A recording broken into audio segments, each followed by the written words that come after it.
The Hungarian opening, also known as the King's Fianchetto opening, is characterized by the move 1g3. And just to put into perspective how powerful this opening can be, I'll show you a list of grandmasters who have played this opening, a list that contains the name Carlsen, Hikaru, MVL, Caruana, and even Kasparov.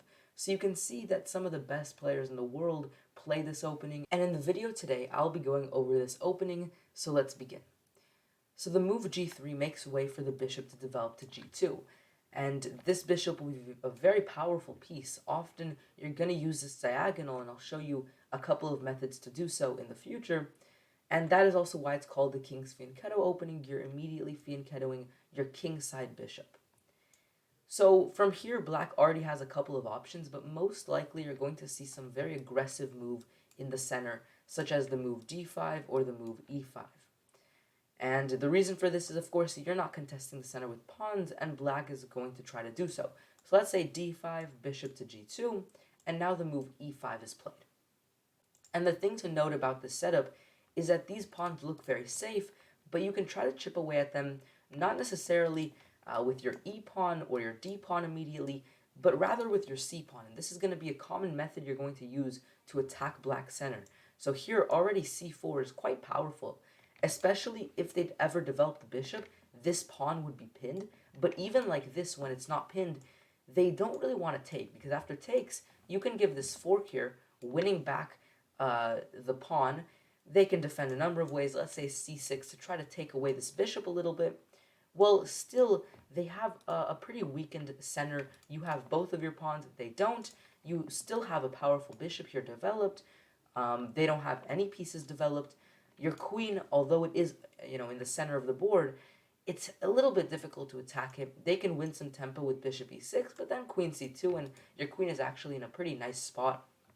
And from here, you have very easy development. Knight to f3, you can castle, little castle, knight to c3, and at some point you're going to use your knight and your piece control in the center to crack open the center with d4, and from here in this position you can develop you can fianchetto your other bishop as well to get control of the other diagonal, and you have just a very pleasant position to continue the game.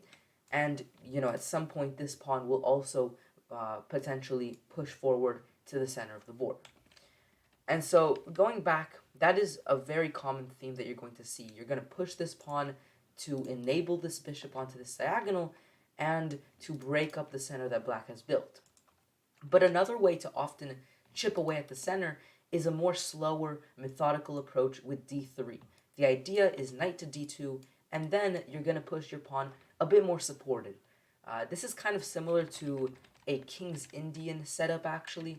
After something like this, you end up playing d6.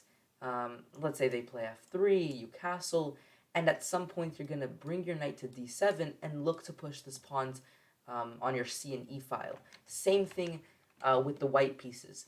You start in a more slower method, but then you're going to go play d3, and you're going to use your knight that's on d2 to push your e-pawn and your c-pawn and gain back control in the center, and in the end you're going to have a very powerful fianchetto piece here. And so a line like this could continue: knight to f6, knight to f3, knight to c6, castles, bishop to e7, looking to castle as well. Notice if they play a more aggressive move, always look for ideas of knight takes e5. I believe this works pretty well here.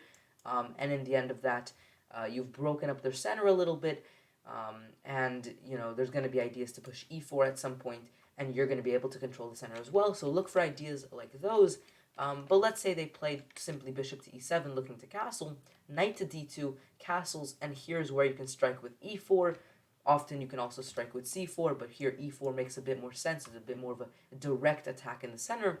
And after takes, well, if they take again with the knight and trade, you gain control of the file, the only open file there is, which is why most likely they're going to play a move, perhaps h6, to block the bishop from developing to an active square. And here you can take and play the move rook e1. You have nice pressure onto this pawn here, and after they pin your knight, bishop to d2, your bishop can also add more pressure onto the pawn. You have a very open and nice position. Both of your bishops going to be on really nice squares, and you have a pretty awesome game here. Thank you guys for watching this video. If you enjoyed it, then subscribe and hit the like button, and I will see you guys next time.